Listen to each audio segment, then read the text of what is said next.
You're listening to the REITE Club podcast, where the focus is all about helping you grow your real estate investment portfolio and live the life you want to live.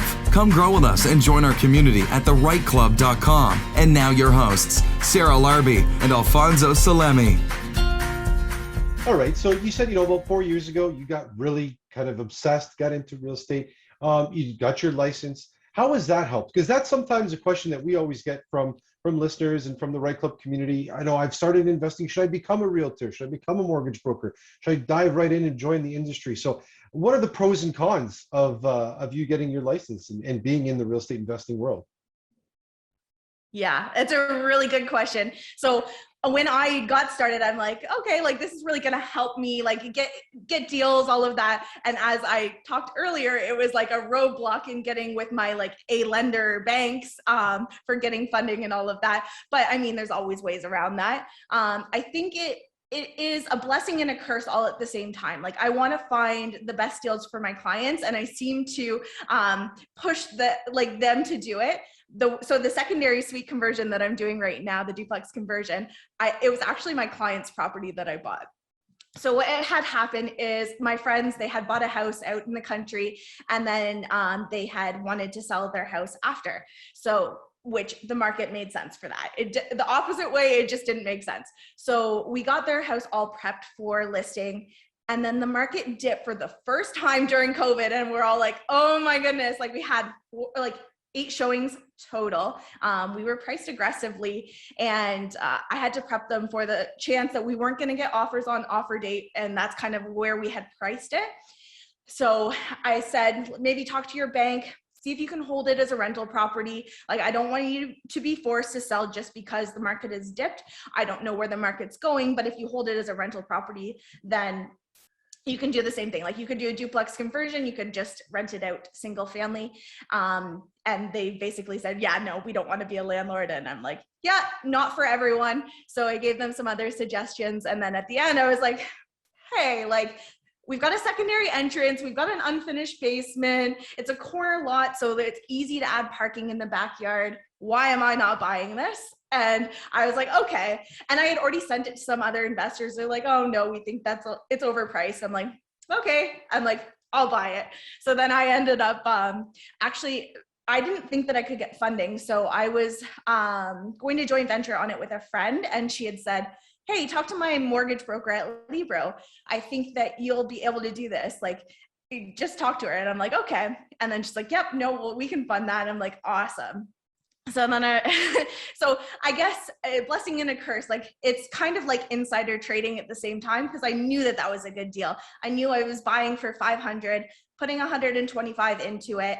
And then ARV conservatively at the time was 650, which since then, since August even, like I say 680 to 700 at this point. So blessing and a curse, I kind of push everyone else to get deals, and then I don't take as much. But then if the right opportunity is there, it's all like, I would say, being in the right place at the right time.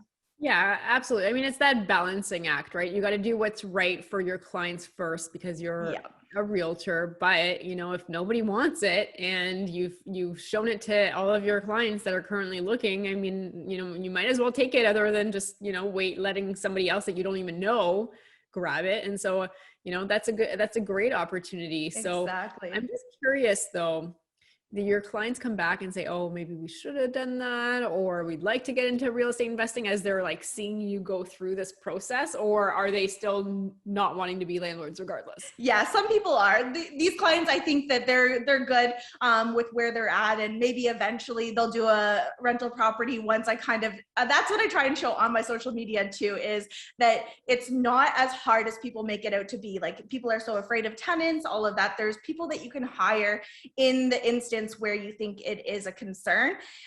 So I think that there are people that are seeing that, and they're like, oh, like, yeah, okay, it's not as hard as maybe I thought it was originally. And and that's again why I did the secondary suite conversion too, because I'm like, I always preach to my clients that it's such a good way to get into the market. As a first-time home buyer, as an investor, I see just the potential with them, and I'm like, I might as well put my money where my mouth is and do one as well. So I think as I'm showing them through the process, maybe people will become a little bit more comfortable with it and want to do one as well. Amazing. All right, very cool. So you're covering, it sounds like London and St. Thomas, and that's your area. And I think there's different strategies that work best in different markets. And so just curious, like what are like the top, maybe what's the top strategy that you say this works the best in St. Thomas, this works the best in London, and then maybe like a secondary strategy that you see a lot of people still be very successful? Yeah, good question. So I love secondary suite conversions in London because you have that higher ARV. Like in St. Thomas, your duplex kind of caps out a certain amount, and then they haven't allowed for secondary suite conversions in like residential zoning. So you don't have those comps like where you're paying a little bit higher for that better area with the houses that make sense. So that kind of caps you out. That's why I think secondary suite conversions right now make more sense in London. I think that things are coming down the pipeline in St. Thomas. So if you have time to wait and get in now and buy a residential property in a residential zoning, I think that they're going to get there. So it is good to look at the strategy before it happens. But in terms of St. Thomas, I think that things where the magic happens in St. Thomas is their zoning in their multifamily. So if you have like an R3 zoning, it just means multifamily most of the time. So if you have enough parking where you can take a property that maybe has an unfinished basement, or you can finish a garage and make it another unit, it's super easy. And St. Thomas is easy to deal with. The city is a lot more understanding of people trying to add units to property as long as you have the parking. That seems to be the biggest thing. And St. Thomas, another sweet spot is getting a property where maybe a tenant's moving out and the rent has increased so much in a short amount of time. So I think that there's a lot of opportunity where when one tenant turns over, you're going to have mega cash flow, where in London, it's a little bit harder just because things haven't gone up as quick as fast. But I do think that the duplex conversions really work in London. And then also, you get to pick your own tenants. And I just see that that's where the market's going. We're getting to a point where your first time home buyer, like what are they being able to afford? Like just even since I've started in real estate, the average price of homes in London have gone up more than 200,000. So what are those first time home buyers buying? And does an income suite help that? So I think that there's a lot of growth and potential in those duplex conversions. And then they're still in those nice residential areas. Very cool. So one more question, and this is on behalf of you, buddy Alfonso. Alfonso has like a gazillion cottages in Port Stanley that seem to do really well. I don't know if you cover that area, but if you could just give us an overview potentially of that area. Because here's the thing is I was in Brantford when everybody was going to Hamilton. Yeah. I think everyone's going to London. This is the time to look outside the box, further away from those big cities. So I don't know if there's other areas that you cover like Port Stanley, but if you can give us a little bit of a rundown on that, that'd be awesome. Yeah, I love Port Stanley. Port Stanley is really great. I think there's a lot of growth happening there too. So if you are into the short-term rentals, there's a lot of potential. My parents actually just bought a property and moved to Port Stanley in January. So I've had lots of fun renovating that one. There's a lot of development happening in Port Stanley. So, lots of people want to travel in the summer to those areas. So if you're into Airbnb, I think that that's a great strategy as well. Yeah.